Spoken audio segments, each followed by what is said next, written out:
మీ బిడ్డ ఒక్కడే ఒక వైపులో ఉన్నాడు. అలాగే మంచి చేశాము అని చెప్పుకునేదానికి ఒక్కటంటే ఒక్క.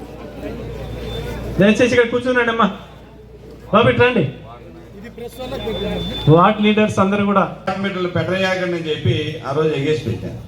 ఇప్పుడు నువ్వు చేస్తుండేదే ఏం చేస్తున్నావు? మోసం కదా. ఈరోజు మళ్ళీ అందులో మనమన్నా ఆ రోజు బీజేపీతో పొత్తులో ఉన్నా కూడా ఈరోజు స్మార్ట్ మీటర్లు పెడతా ఉన్నాం.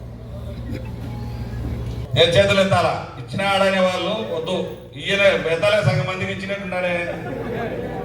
నాకు నమ్మకం లేదబ్బా, కొంతమంది ఇచ్చినట్టు చూపిస్తాను. అదే వాళ్ళ పాలన. ఒక్క గ్యాస్ చేతులు పెట్టి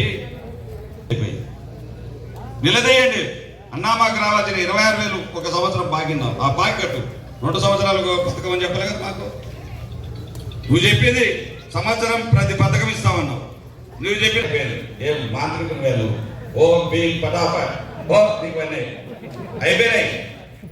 రాత్రి కూడా మీరు తలుచుకోండి, ఎప్పుడు బ్యాంకులో పడినట్టు పొద్దున మార్చుకునేట్టు నీ పిల్లాన్ని మార్చి నీ పిల్లాన్ని చేతిలో పెట్టేట్టు. ఆ రోజు బాండ్ రాసి ఇచ్చినారు, మా ప్రమాణం చేసినారు.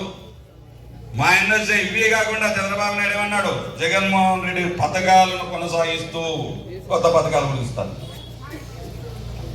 మళ్ళీ ఏమన్నాడు, ఆ రోజేమో ఎంత శనగపాయల రేటు ఏమైంది తగ్గిందే, కందిపాయల రేటు తగ్గిందా అని అడుగుతా ఉన్నా.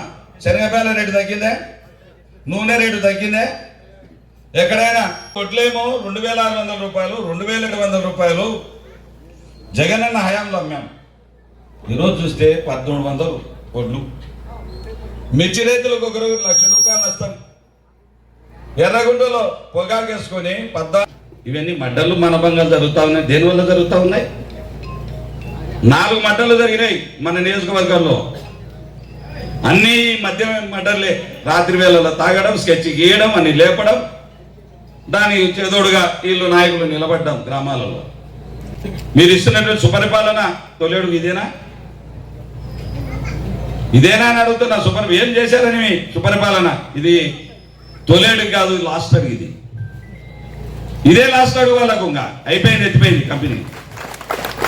కంపెనీ మూసేసేదేగా. తొలేడు గంట ఏం పొడిచినారని నేను అడుగుతా ఉన్నా సభాముఖంగా. 5 సంవత్సరాల అభివృద్ధి 1 సంవత్సరంలో అయిపోయింది అంటున్నారు. అయ్యా మా తమ్ముడు చెప్పాడు ఇవాళ, నీకు ఏం లేదు గుడ్డా రాజశేఖర రెడ్డి, నువ్వు వేసింది ఎంతనో చెప్తే నేను పందమిస్తా. ఇప్పుడు ఎవరన్నా పంపిస్తే ఈ గ్రామంలో టెంకాయలు కొట్టడం కాదు, నేను కూడా తిన్న 50 టెంకాయలు కొట్టినా. సంపాదన ఏంటంటే ధ్యాస దీని మీద లేదు. ఏడా చూసినా జుట్టు పెంచుకుంటే ట్యాక్స్, గుండు కొట్టించుకుంటే ట్యాక్స్, 2 సాగుదంపులే. పెంచిన ట్యాక్సే, ఇప్పుడు బీ ట్యాక్స్. ఎక్కడ చూసినా వసూళ్ళ పర్వం.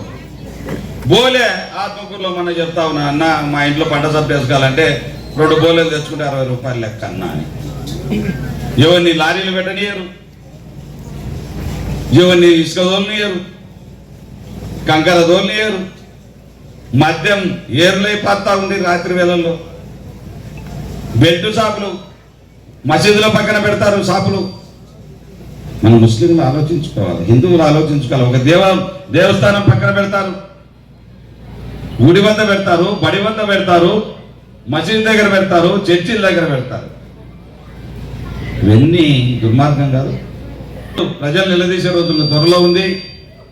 సంవత్సర కాలంలోనే మూట కట్టుకున్నారు మీరు. సబ్ రిజిస్ట్రార్లు కూడా ఆఫీసులు కూడా కుదరడలే. వాళ్ళకి 300, 200 చిన్న దొరలకు. జగనన్న ఇంటికాడికి వచ్చి వేస్తా ఉంటే ముసలోళ్ళు ముత్తుకోళ్ళు ఇప్పుడు 4 రోజులు తిరగాల్సి వచ్చింది బియ్యం కోసం. ఆలోచించమని కోరుతా ఉన్న ప్రజలందరినీ. ఈ పాలన జగన్మోహన్ రెడ్డి పాలనకు దీనికి బేరీ చేసుకోమని చెప్పి తెలియజేస్తా ఉన్నా.